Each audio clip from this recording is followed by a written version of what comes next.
Aujourd'hui, nous voulons parler du salut. Du salut. Tout à l'heure, il y a le frère Jean-Claude qui disait que ne négligez pas le nom de Jésus. Et ça, c'est une réalité, c'est Dieu qui parle. Ne négligeons pas le nom de Jésus. Pourquoi le nom de Jésus? Pourquoi Jésus? Jésus signifie Dieu sauve. Alors, est-ce qu'il y a un nom sur cette terre qui évoque plus le salut de Dieu que Jésus? Dieu sauve. Quand on dit invoquons le nom de Jésus, qu'est-ce qu'on fait? On est juste en train de rappeler à Dieu qu'il est le Dieu de notre salut. On est en train de rappeler la notion du salut. On est en train de rappeler notre salut. C'est là le nom de Jésus. Dans Ésaïe 55, nous allons lire ensemble.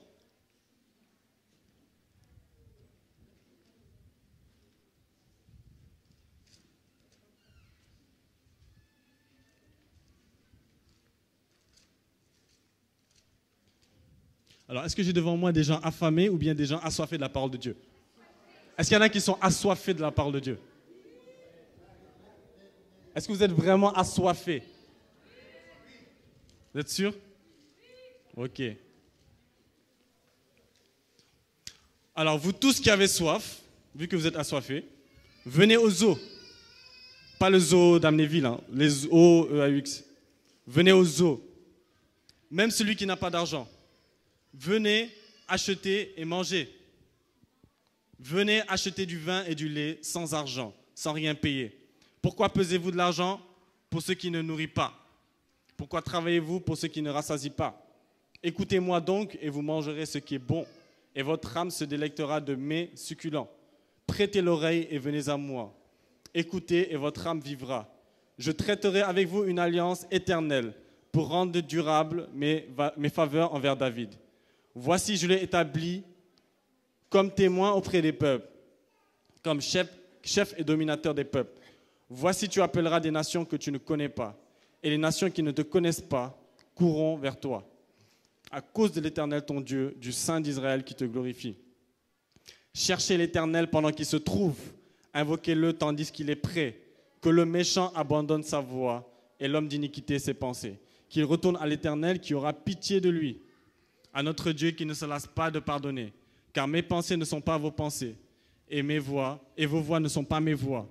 Dit l'Éternel, autant les cieux sont élevés au-dessus de la terre, autant mes voix sont élevées au-dessus de vos voix, et mes pensées au-dessus de vos pensées. Comme la pluie et la neige descendent des cieux, et n'y retournent pas sans avoir arrosé, fécondé la terre, et fait germer les plantes, sans avoir donné de la semence au semeur et du pain à celui qui mange. Ainsi en est-il de ma parole, qui sort de ma bouche, elle ne retourne point à moi sans effet, sans avoir exécuté ma volonté et accompli mes desseins. Oui, vous sortirez avec joie et vous serez conduits en paix. Les montagnes et les collines éclateront d'allégresse devant vous, et tous les arbres de la campagne battront des mains. Au lieu de l'épine s'élèvera le cyprès, au lieu de la ronce croîtra le myrte, et ce sera pour l'Éternel une gloire, un monument perpétuel, impérissable. Nous avons là une promesse que Dieu fait au peuple d'Israël, mais nous sommes aussi des héritiers de cette promesse, en tant que chrétiens. Puisque nous avons conclu une alliance avec Dieu, puisque nous avons conclu une alliance par Jésus-Christ, nous sommes héritiers de cette promesse. Alors pourquoi est-ce que nous vivons continuellement dans la défaite, dans nos problèmes? Pourquoi nous vivons continuellement comme si nous étions affamés, comme si nous étions languissants? Parce que souvent, nous négligeons les promesses de Dieu. Nous négligeons notre salut. Nous négligeons notre salut, nous négligeons le nom de Jésus-Christ. Nous avons énormément de richesses, nous avons énormément de promesses, nous avons tout à notre portée, mais nous négligeons les choses. Souvent, soit nous négligeons, soit nous restons superficiels parce que nous n'essayons pas de comprendre exactement le plan de Dieu pour nous. Et ça, le problème, c'est que lorsqu'on est superficiel avec les choses de Dieu, lorsqu'on est superficiel avec les principes de Dieu, lorsqu'on est superficiel avec la parole de Dieu, qu'est-ce qui se passe? On vit dans une illusion continuelle. On pense que tout va bien alors que tout va mal. On pense qu'on est sauvé alors qu'on n'est même pas sauvé. On pense qu'on est restauré, on pense beaucoup de choses, on pense qu'on est sur la bonne voie, on pense qu'on marche dans le chemin de la justice alors que ce n'est pas le cas. Alors mes amis, ne marchons pas dans l'illusion, mais soyons sûrs de ce que nous empruntons. Soyons sûrs du chemin que nous empruntons. Hébreux 1, je vais essayer de faire vite parce que je sais qu'il est midi. Donc. Sûr? Ok, on prend notre temps. Si le pasteur a dit que je prends mon temps, allons-y. Par contre, il y a le vent là qui me gêne. Là, je ne sais pas s'il y a quelque chose qui peut... Ouais, pour le... À moins qu'on le tourne peut-être, non, je ne sais pas.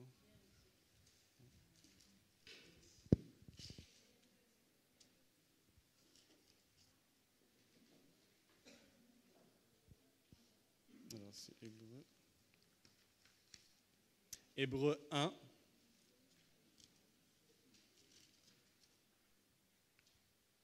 Hébreux 1 à partir du verset 13 jusqu'au chapitre 2, verset 4.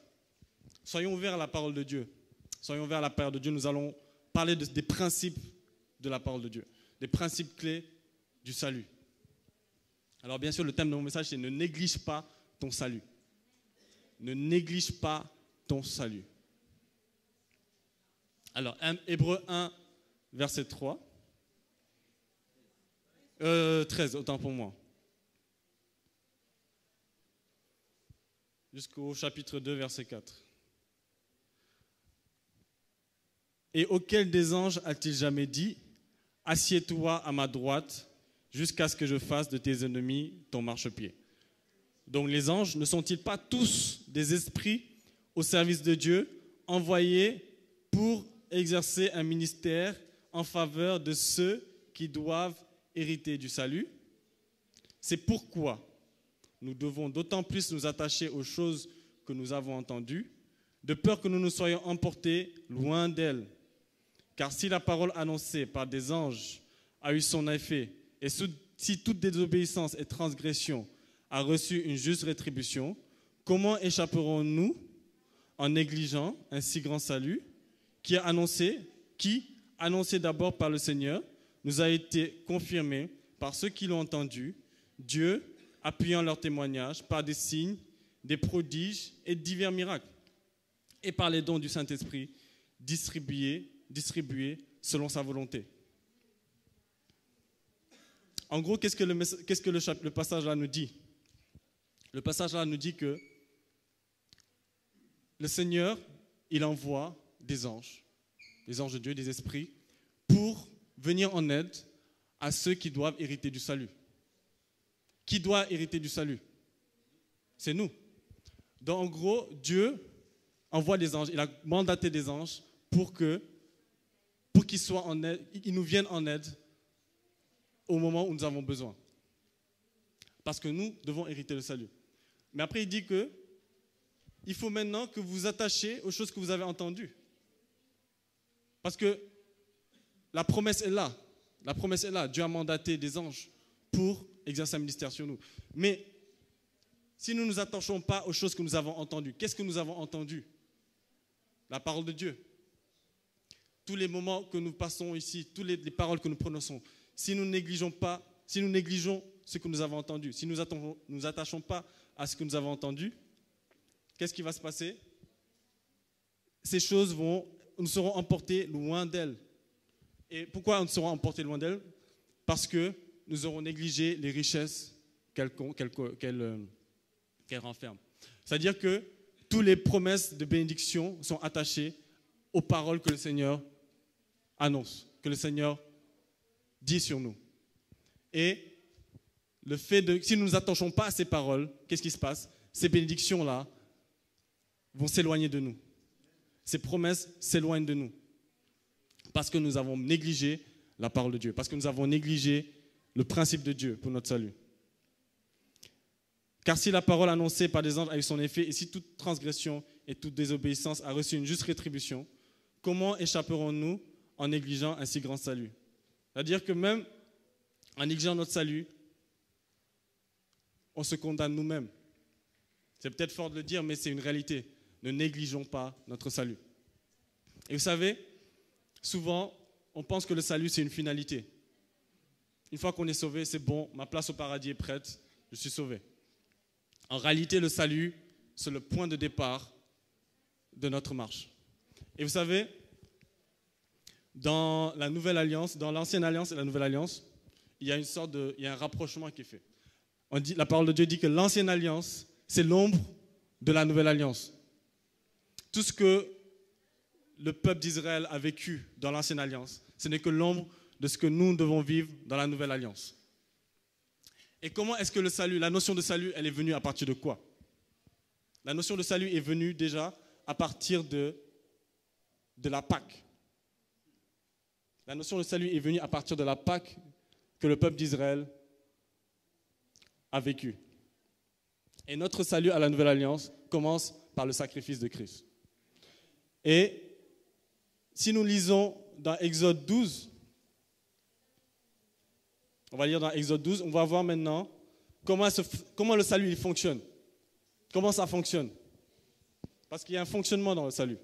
Tout ce que Dieu fait, tous les principes de Dieu, il y a un fonctionnement, il y a une notice. Il y a un plan derrière. Exode 12. Alors, là, c'est le peuple d'Israël. Donc, le peuple d'Israël était, comme vous le savez tous, était retenu en esclavage pendant 400 ans. Ils ont vécu la servitude en Égypte. Ils ont vécu des années vraiment terribles sous le joug des Égyptiens. Mais le Seigneur n'avait pas oublié son plan. Et là, à partir de là, il commence son plan de salut pour Israël. Je ne sais pas si on va tout lire. On ne va pas tout lire, mais je vais expliquer rapidement. Alors, qu'est-ce qui s'est passé là? Donc, bien sûr, vous connaissez bien les 10 plaies d'Égypte et tout. On voit même tout ça à la télé, dans les films. Et à la dernière des plaies, le Seigneur commence à engager son plan de salut. Et c'était comment son plan de salut? Le Seigneur avait décidé d'exercer son jugement sur l'Égypte. Il avait décidé d'exercer son jugement sur le Pharaon, sur toute la maison de Pharaon, sur tous les premiers-nés d'Égypte. Parce qu'ils avaient opprimé le peuple pendant toutes ces années. Et qu'est-ce que Dieu a décidé? Il a permis à l'ange de la mort, dans le passage où on parle du destructeur, il a permis au destructeur de tuer tous les premiers-nés d'Égypte. Tous les premiers d'Égypte, en commençant par Pharaon jusqu'au dernier des ouvriers. Et il devait tuer tous les premiers-nés d'Égypte. Et la seule chose qui pouvait empêcher le destructeur de tuer, d'entrer dans une maison, c'était quoi? C'était le sang de l'agneau. Il fallait que les Israélites tuent un agneau. Il fallait qu'ils aspergent de sang les linteaux de leurs portes pour pouvoir échapper au jugement. Et c'est là que commence le salut. Et là, après, le Seigneur, il explique que dans les temps qui vont venir, qu'il répète ce même principe pour se rappeler du moment où il les a libérés d'Égypte. Alors, c'était impossible pour le destructeur d'entrer dans les maisons du peuple d'Israël parce qu'il y avait le sang de l'agneau. Vous voyez l'ombre de ce qui va venir après. Le sang de l'agneau protégeait le peuple d'Israël. Le sang de l'agneau protégeait le peuple d'Israël. Et le salut commence. Ça commence là. Et à partir de là, qu'est-ce que le Seigneur a fait? Il a permis que Israël puisse dépouiller les Égyptiens. Ils sont partis après cette nuit de jugement où le Seigneur a tué les premiers d'Égypte. Le lendemain, ils sont repartis avec les richesses des Égyptiens. Le Seigneur a dépouillé ceux qui les rendaient captifs pour que ça contribue aux richesses du peuple d'Israël. Et qu'est-ce qui s'est passé après? C'était la libération. C'était la libération. Donc le plan de salut commence comme ça. Le salut commence toujours par le sang. Il n'y a pas de salut sans effusion de sang. Le salut commence par le sang. Et une fois qu'il y a l'effusion de sang, le Seigneur, il institue la restauration. Il opère la restauration sur notre vie. Il dépouille ceux qui nous rendaient captifs. Et après, il nous amène, il nous libère de la servitude. Mais ce n'est pas fini là. Parce que derrière le salut, derrière le plan de rédemption que le Seigneur avait pour Israël, qu'est-ce qu'il fallait? Il fallait qu'ils aillent à la terre promise. C'était ça, le repos qu'il avait prévu pour eux. Le point final, c'était la terre promise. Et en allant vers la terre promise, ils devaient passer par le désert. Et dans le désert, c'était une phase de sanctification. La sanctification devait précéder l'entrée dans la terre promise. Donc vous voyez un peu le salut, comment ça opère. Effusion de sang, libération, restauration, sanctification et repos vers la terre promise. Voilà le plan de salut que le Seigneur avait pour Israël. Mais est-ce que ça s'est passé comme ça? Ça ne s'est pas passé comme ça. Ils étaient sauvés. Israël était sauvé de la servitude. Ils étaient sauvés. Ils étaient restaurés. Mais il y a une chose qu'ils ont négligée, c'est leur sanctification. Il y a une chose qu'ils ont négligée, et une chose qu'ils ont fait, c'est qu'ils ont été incrédules. Et l'incrédulité a fait qu'ils ne sont pas entrés dans leur repos. Si vous lisez dans Hébreux, vous voyez que le Seigneur, à cause de l'incrédulité, à cause des péchés d'Israël, il n'a pas permis qu'ils entrent dans leur repos. Mais pourtant, ils étaient sauvés. Ils étaient sauvés. Mais ils ne sont pas rentrés dans leur repos. Donc si ça, c'est une ombre des choses à venir, ça veut dire que dans la nouvelle alliance, ça fonctionne pareil. Ça fonctionne pareil. Lorsqu'on est sauvé comment? On est sauvé parce qu'on a accepté le sacrifice de Christ. Ça, c'est l'effusion de sang. On a accepté le sang de Christ qui nous libère de l'oppression du péché. On a tous connu un passé, on a tous connu des moments d'oppression, du péché et tout. Et notre salut commence en considérant le sang de Christ, en considérant le sacrifice de Christ. Et qu'est-ce qui se passe? Le Seigneur, il nous restaure. Mais avant que l'on atteigne vraiment notre destinée, le repos que le Seigneur prévoit pour nous, le Seigneur nous demande que l'on passe par une phase de sanctification, que l'on puisse considérer le Dieu du salut, ne pas négliger le Dieu du salut, reconnaître Dieu, reconnaître ses voies, appliquer ses commandements. Voilà le plan du salut. Et c'est pour ça que beaucoup d'entre nous, nous sommes constamment en train de répéter les mêmes problèmes. Nous trimballons les mêmes démons sur plusieurs années. Parce que nous pensions que le salut, ça suffisait. Dire maintenant je suis sauvé et c'est terminé. Mais non, il y a une terre promise pour chacun de nous. Il y a un repos pour chacun de nous. Pourquoi souvent on peut prier pour les mêmes choses pendant des années et il n'y a rien qui se passe. Il n'y a rien qui se passe. Parce que il y a une rébellion qui germe en nous. Donc les amis, considérons le salut. Considérons le salut, ne négligeons pas le salut. Jésus lui-même il disait que lorsqu'on chasse un démon, lorsqu'on chasse un esprit impur, qu'est-ce qui se passe? L'esprit impur part, mais qu'est-ce qui se passe après? Il revient avec 7 autres plus méchants encore. Et si la maison où il était est favorable, il revient avec ces sept esprits méchants, et la condition était encore pire que la première.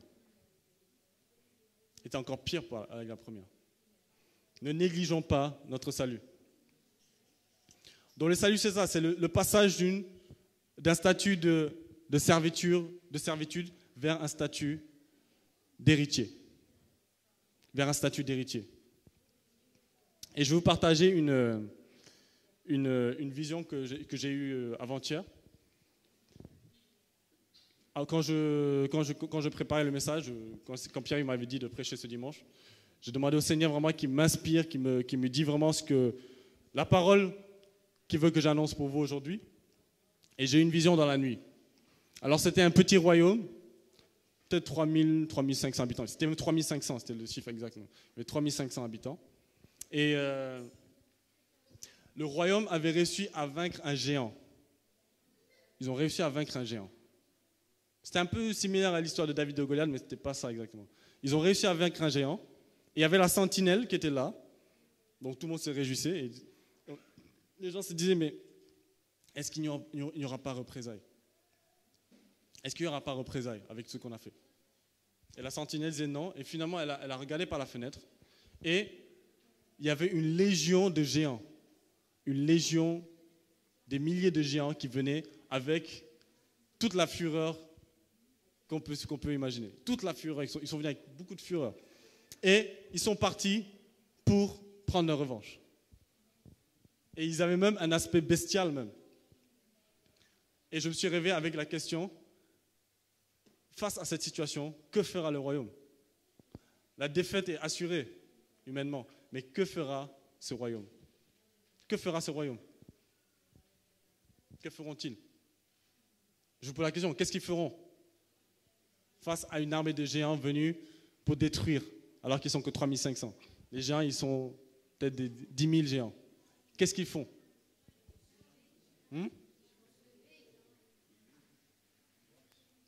Ils louent. Robert dit, ils louent. Ils vont se lever. Ils invoquent le sang. Et c'est ça justement, c'est que le principe spirituel, c'est que dès que il y a du sang, c'est-à-dire Satan, il connaît les principes de Dieu. Même si c'est le destructeur, même si c'est le voleur, il est obligé d'obéir aux principes de Dieu. Il est obligé. L'homme, c'est le seul être dans l'univers qui fait ce qu'il veut, qui veut aller à contre-nature, qui fait ce qu'il veut. Mais même les démons, ils reconnaissent les principes de Dieu. Et même s'ils ne sont pas contents, ils sont obligés d'obéir.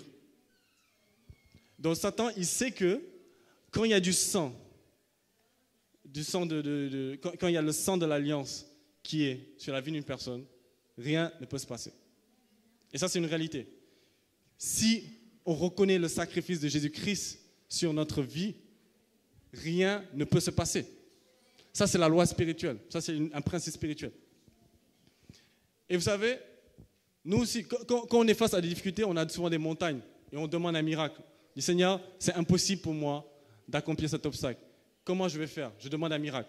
Le diable aussi, face à un enfant de Dieu qui est sauvé, il est face à une montagne, il est face à un obstacle. Et il demande aussi un miracle. Il demande un miracle. Et le diable, il se dit, il est comme nous. C'est-à-dire que, voilà, la personne là est sauvée, le sang de Jésus est sur sa vie, je ne peux rien faire, je ne peux pas entrer, je ne peux rien détruire. Comment je vais faire pour rentrer? Eh bien, le miracle de Satan, la providence de Satan, c'est nous-mêmes qui lui accordons. Et c'est quoi cette providence? C'est ce qu'on appelle la faille. C'est-à-dire, dès lors qu'on a une petite faille, dès lors qu'il y a de l'incrédulité et de la rébellion, on est en train de dire à Satan, voilà, maintenant, voici ton miracle. Nous sommes sauvés, je suis sauvé, mais j'ai une faille et voilà, tu as accès à ma vie. Et c'est exactement comme ça que ça se passe. C'est pour ça que beaucoup d'enfants de Dieu sont sauvés, mais sont continuellement attaqués par le diable. Ce n'est pas parce qu'on est sauvé qu'on n'est pas attaqué. Non. Les attaques du diable sont souvent dues au fait qu'on a donné accès au diable. La Bible dit, ne donnez pas accès au diable. Sinon, pourquoi est-ce que dans la Nouvelle Alliance, on parle toujours de résister au diable, prier sans cesse, rechercher la face de Dieu? C'est pourquoi? C'est pour permettre à ce qu'il n'y ait même pas une seule faille qui permet au diable d'avoir accès. Parce que c'est la seule chose qui peut permettre au diable, la seule chose qui peut faire que le diable entre dans la vie d'un enfant de Dieu. C'est s'il y a de la rébellion et de l'incrédulité. Parce que le peuple d'Israël, c'est ce qui s'est passé. Et le principe de Dieu ne change pas.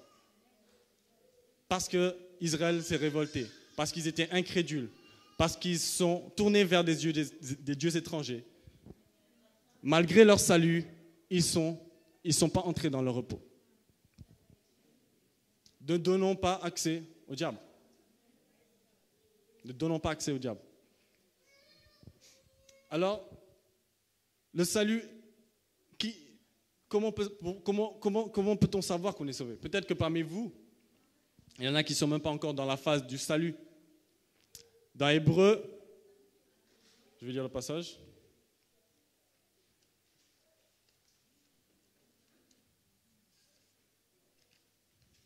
Vous êtes avec moi? Sûr?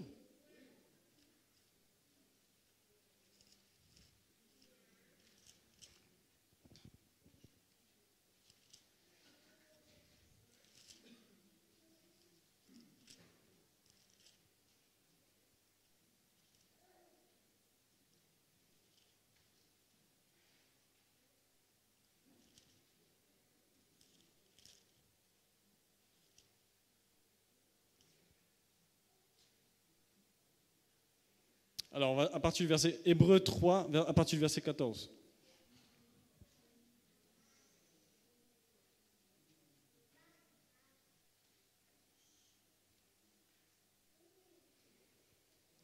Car nous sommes devenus participants de Christ, pourvu que nous retenions fermement jusqu'à la fin l'assurance que nous avions au commencement. C'est quoi l'assurance que nous avions au commencement?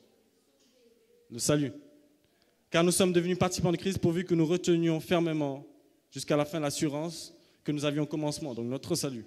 Pendant qu'il est dit, aujourd'hui, si vous entendez sa voix, n'endurcissez pas vos cœurs, comme lors de la révolte. Il y eut en effet qui se révoltèrent après l'avoir entendu, non pas pourtant tout ce qui était sorti d'Égypte sous la conduite de Moïse, et contre qui Dieu fut-il irrité pendant 40 ans, sinon contre ceux qui péchaient et dont les cadavres tombèrent dans le désert. Et à qui jura-t-il qui n'entrerait pas dans le repos, sinon à ceux qui avaient désobéi? Aussi, voyons-nous qui ne purent y entrer à cause de leur incrédulité. Voilà. Craignons donc, tandis que la promesse d'entrer dans son repos subsiste encore, qu'aucun de vous ne s'en trouve exclu. Car cette bonne nouvelle nous a été annoncée aussi bien qu'à eux. Mais la parole qui leur fut annoncée ne leur servit de rien, parce qu'elle ne trouva pas de la foi chez ceux qui l'entendirent. Aujourd'hui, si vous entendez sa voix, n'endurcissez pas vos cœurs comme lors de la révolte. Et voyez dans le passage que Dieu n'a pas réussi à... Enfin, quand on dit Dieu n'a pas réussi, c'est-à-dire qu'à cause d'Israël, le plan de salut pour les peuples qui étaient sortis d'Égypte, c'est-à-dire le peuple, parce qu'après, le peuple est quand même entré dans la terre promise. Mais ceux qui ont vécu l'esclavage, personne n'est rentré dans la terre promise, à part Josué, Caleb. Personne n'est rentré dans la terre promise à cause de leur incrédulité. Et cette promesse-là, c'est-à-dire dans le passage, il dit que, vu que ceux-là avaient désobéi, maintenant, cette promesse, en quelque sorte, est exportée vers nous aujourd'hui. C'est-à-dire que c'est à nous maintenant, c'est nous-mêmes l'héritier. Nous sommes maintenant l'héritier de cette promesse d'entrer dans ce repos. Nous sommes l'héritier de ce plan du salut. Alors, ne faisons pas comme eux, c'est-à-dire si nous entendons notre voix, si nous entendons la voix de Dieu, n'endurcissons pas nos cœurs comme Israël avait fait. Ne faisons pas que notre révolte et notre rébellion soient un obstacle pour entrer pleinement dans notre plan de salut. Alors si aujourd'hui vous posez la question, est-ce que vraiment je suis sauvé? Vous connaissez le secret. Vous savez que tout passe par le sang de l'agneau. Dans Romains, je crois que c'est dans Romains 10, 9 à 11, c'est dit que c'est en confessant de la bouche qu'on parvient au salut et c'est en croyant du cœur que... On va lire le passage quand même, parce que je ne veux pas dire n'importe quoi. Romains 10, 9 à 11. Si tu confesses de ta bouche le Seigneur Jésus, et si tu crois dans ton cœur que Dieu l'a ressuscité des morts, tu seras sauvé. Ça veut dire quoi confesser de sa bouche le Seigneur Jésus? C'est reconnaître en Jésus-Christ le Dieu de notre salut. Jésus-Christ veut dire Dieu sauve. Donc en reconnaissant le Dieu de notre salut, en confessant le Seigneur Jésus, on reconnaît le Dieu de notre salut. En reconnaissant son sacrifice sur la croix. Et donc, Israël, ils sont sortis d'Égypte, ils sont rentrés dans le désert, et le Seigneur, conformément à son plan, conformément à son principe, il a envoyé ses anges pour servir ceux qui doivent hériter du salut, donc Israël. Ils ont hérité du salut et les anges ont précédé Israël dans toute leur marche. Mais il y a un autre principe qui est intégré dans le plan du salut. Un autre principe très important. Et c'est presque le... C'est là que tout se joue. Israël, dans le désert, le Seigneur attendait d'eux, avait un rendez-vous avec eux. Et ce rendez-vous, c'était le tabernacle. Le tabernacle, c'était le lieu de la rencontre de Dieu avec son peuple. Et le Seigneur, dans son plan de salut, il savait que Israël allait connaître des défis. Ils allaient devoir affronter des armées puissantes, même des armées de géants. Et c'était impossible pour Israël d'affronter tous ces défis sans la présence de Dieu. Moïse lui-même, à un moment donné, il connaissait la promesse. Il avait la promesse. Il connaissait la puissance de Dieu. Mais il a dit, Seigneur, nous ne partirons pas si ta présence n'est pas avec nous. Parce qu'il avait la révélation que sans la présence de Dieu, il ne pouvait accomplir aucun défi. Il ne pouvait relever aucun défi. Donc dans le désert, le Seigneur a institué le tabernacle. Il a institué le lieu où Dieu allait rencontrer son peuple. Le lieu où Dieu allait parler à son peuple. Et le tabernacle, il existe encore aujourd'hui. Le tabernacle d'Israël était une représentation du véritable tabernacle. Était la révélation du véritable tabernacle.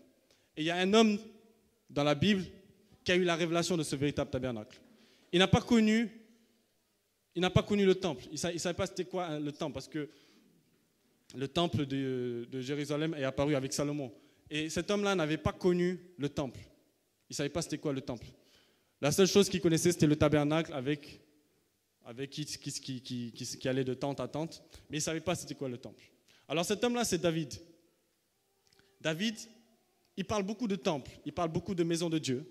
Pourtant, il n'a jamais vu un temple, c'est-à-dire un temple de Dieu. Et dans Psaume 27, on voit comment David, il soupire, c'est-à-dire il dit que je ne désire qu'une chose, habiter dans la maison de l'Éternel jusqu'à la fin de mes jours. Est-ce que c'était une maison naturelle? Certainement pas. Est-ce que c'était un temple naturel? Certainement pas. Mais David avait la révélation du véritable tabernacle. Pendant qu'il méditait, pendant qu'il écrivait ses psaumes, il avait développé une si grande intimité avec le Seigneur qu'il avait eu la vision, la révélation du tabernacle. C'est pour ça qu'il dit, je désire une chose ardemment, habiter dans la maison de l'Éternel jusqu'à la fin de mes jours. Jusqu'à la fin de mes jours. On peut même lire le psaume 27 ensemble.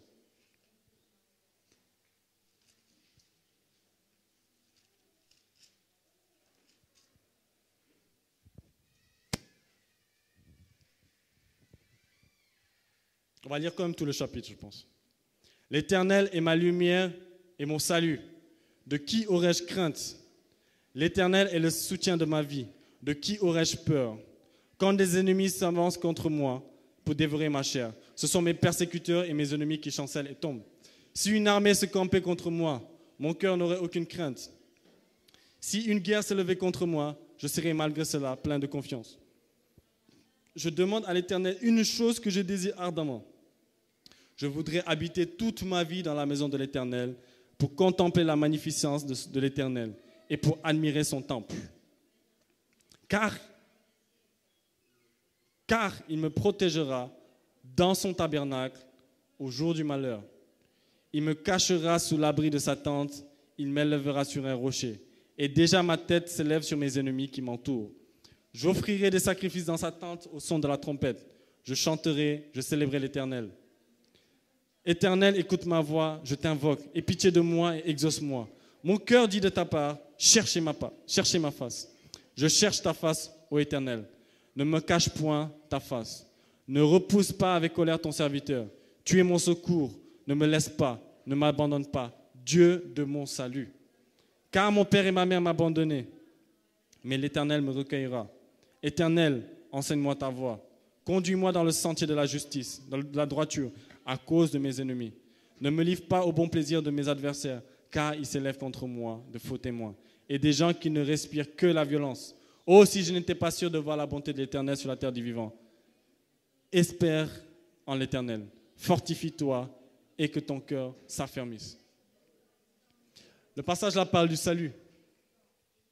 David, c'était quelqu'un qui était constamment en train de fuir des ennemis. Il était constamment en train il y avait constamment justement Saül qui essayait de le tuer. Il était entouré d'ennemis. Mais il avait trouvé ce secret-là. Il avait trouvé ce secret-là. C'est-à-dire, au-delà de ses problèmes, il savait que s'il restait continuellement dans la présence de Dieu, pas le temple bâtiment, mais s'il restait dans la présence de Dieu, dans le tabernacle de Dieu, il était sûr, il avait la garantie que le Seigneur le protégera dans ce tabernacle. Et pourquoi il dit, c'est-à-dire il avait tellement cette assurance qu'il se disait, je veux habiter tous les jours de ma vie, qu'il n'y ait pas un seul jour où je ne sois pas dans la présence de Dieu. Parce qu'en voyant sa vie, David lui-même, il voit que les moments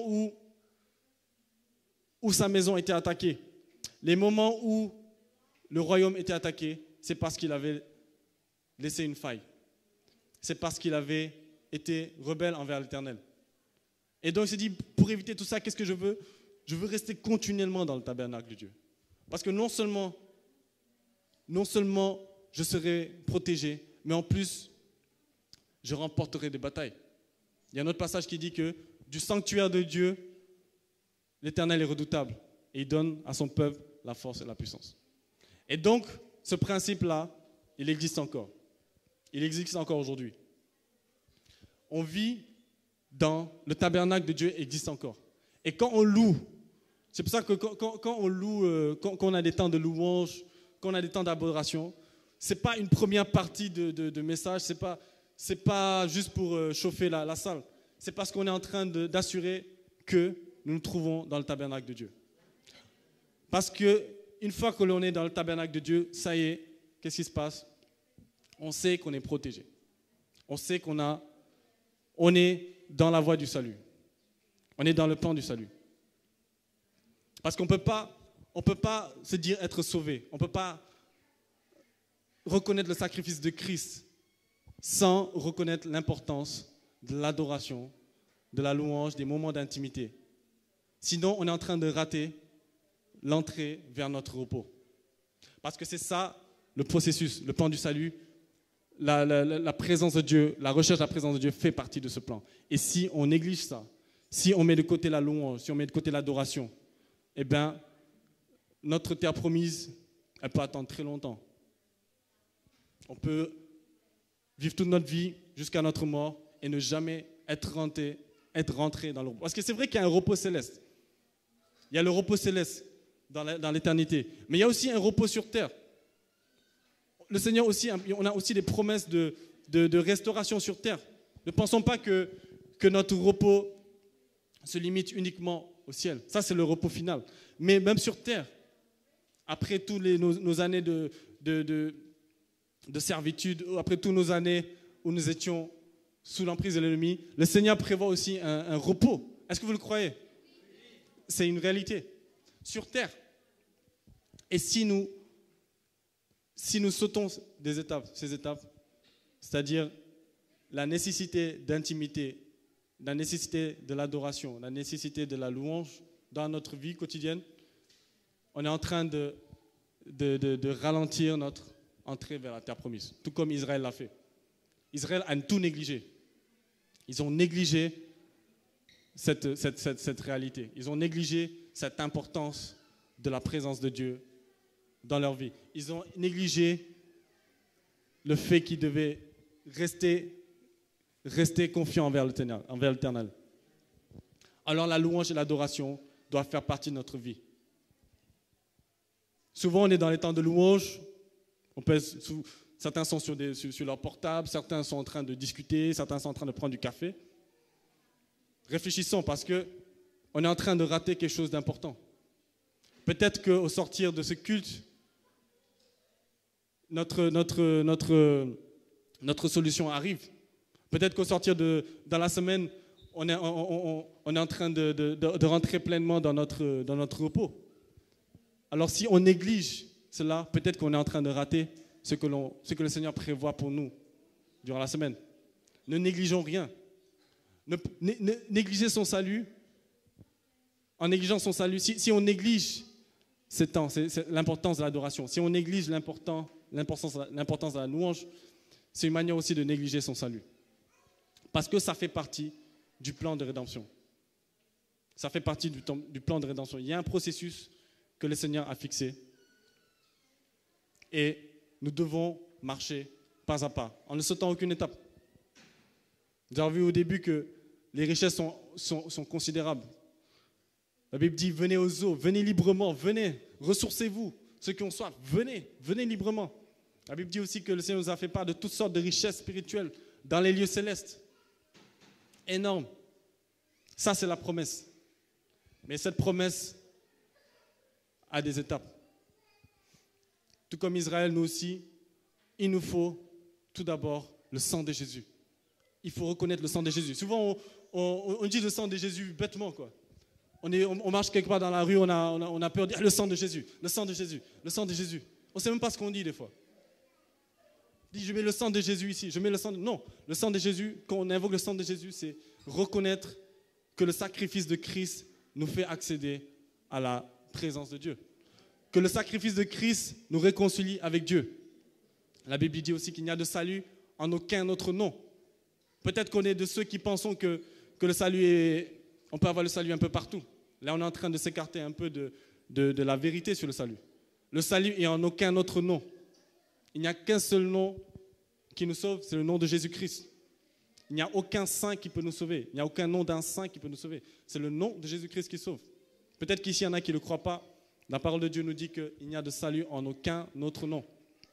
Le sacrifice de Christ est le point de départ du salut. Un autre élément que j'ai oublié de souligner aussi, avec la Pâque, c'est que Dieu dit à Israël que dès le moment que vous allez prendre cette Pâque, ce sera le premier jour du premier mois. En gros, qu'est-ce que le Seigneur a fait avec Israël? C'est qu'il a commencé son calendrier à partir de la Pâque.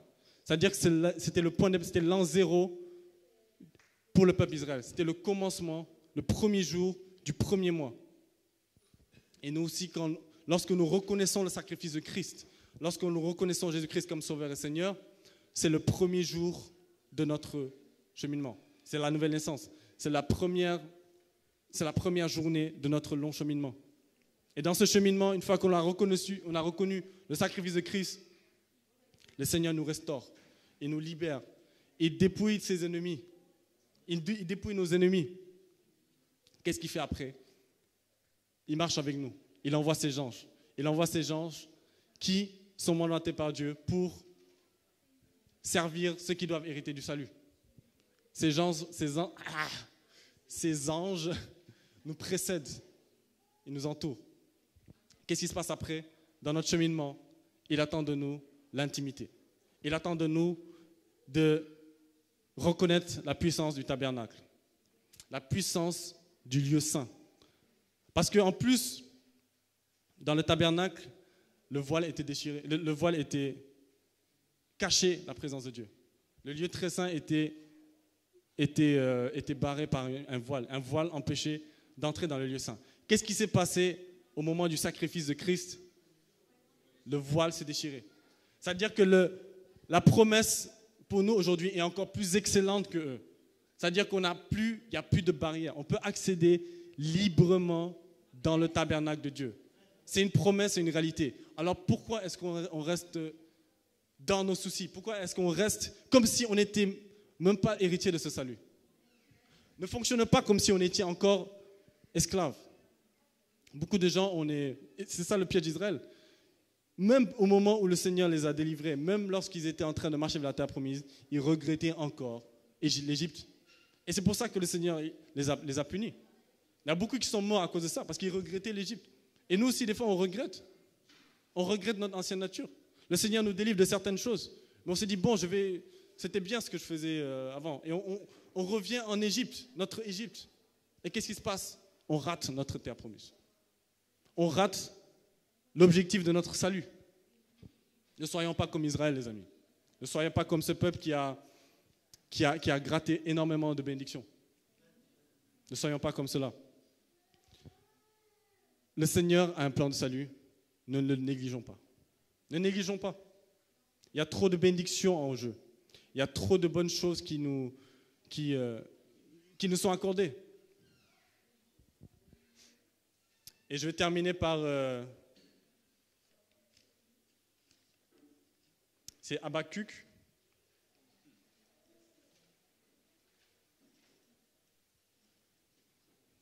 C'est un chant qu'on chante tout le temps. On le chante souvent pour l'ambiance. On le chante souvent pour chauffer un peu le corps. Mais il y a une puissance extraordinaire dans ce chant, qui est dans ce verset, qui a inspiré le chant.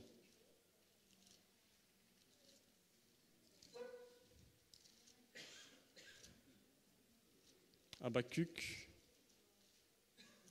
C'est Habakkuk 3, je pense. Je n'ai pas noté.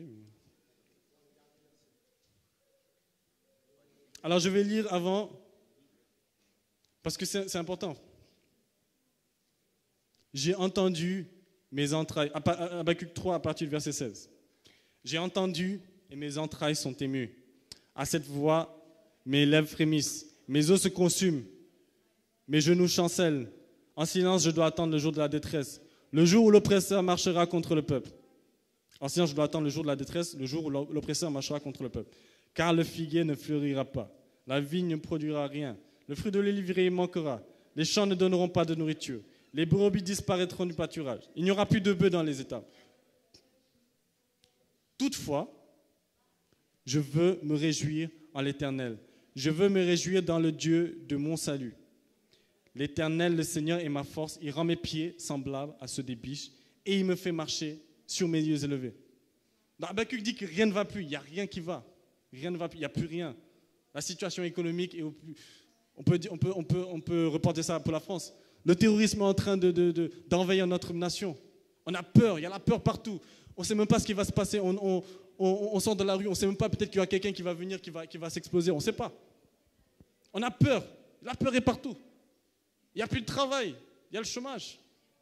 Rien ne va plus, c'est n'importe quoi. Il y a des tempêtes, il y a des inondations, rien ne va plus. Toutefois, je veux me réjouir dans le Dieu de mon salut. Quand Habakkuk dit cela, c'est non seulement pour se consoler, mais pourquoi il se réjouit vraiment? Parce que dans le Dieu de mon salut, quand il dit le Dieu de mon salut, il est en train d'invoquer sa restauration. Il est en train d'invoquer la restauration du peuple. Il est en train d'invoquer le processus de salut. Parce que quand on dit Dieu de mon salut, une fois que le Seigneur amène le salut, ça veut dire qu'on est sur une ligne droite. Et le point final, c'est notre repos, c'est notre délivrance. Donc quand il dit « je veux me réjouir dans le Dieu de mon salut », c'est qu'il voit qu'il y a la restauration qui est juste derrière. Derrière tous ces problèmes, la restauration est là. Et il me fait marcher sur mes lieux élevés. C'est-à-dire que même si j'ai des problèmes, même s'il y a la peur partout, parce que je me réjouis dans le Dieu de mon salut, je marche sur ces choses. Je marche sur ces choses. Je ne suis pas atteint par la peur. Et si je suis dans le tabernacle de Dieu, si je reste, comme David le dit, si je reste dans la maison de Dieu, il me protégera dans le tabernacle. C'est-à-dire, quel que soit ce qui se passe dans le monde, parce que je suis dans la présence de Dieu, parce que je suis dans le tabernacle, il me protégera au jour du malheur. C'est une promesse. Soit c'est une promesse, soit c'est vrai, soit on jette la Bible et c'est du mensonge. C'est la vérité. Il me protégera au jour du malheur dans son tabernacle. Moi, je crois en la Bible. Ce n'est pas juste des mots pour nous consoler. Non, c'est une réalité. Restons dans le tabernacle de Dieu. Et ne donnons pas accès au diable. Nous sommes une montagne pour l'ennemi. Nous sommes une montagne de l'ennemi parce que nous avons le sang de Jésus-Christ sur nous. Mais le miracle de Satan, si je peux m'exprimer ainsi, c'est que si nous sommes dans l'incrédulité, si nous faisons preuve de rébellion et de révolte, il a accès sur notre vie. Il a le droit de nous attaquer. Il a le droit de nous détruire parce que nous avons donné accès au diable. Alors ne laissons pas le destructeur nous avoir. La Bible dit que l'ennemi est venu pour égorger, pour détruire, pour dérober. Mais, Jésus-Christ qui parle, mais moi je suis venu pour que mes brebis aient la vie en abondance. Et ça c'est le salut. La vie en abondance c'est le salut.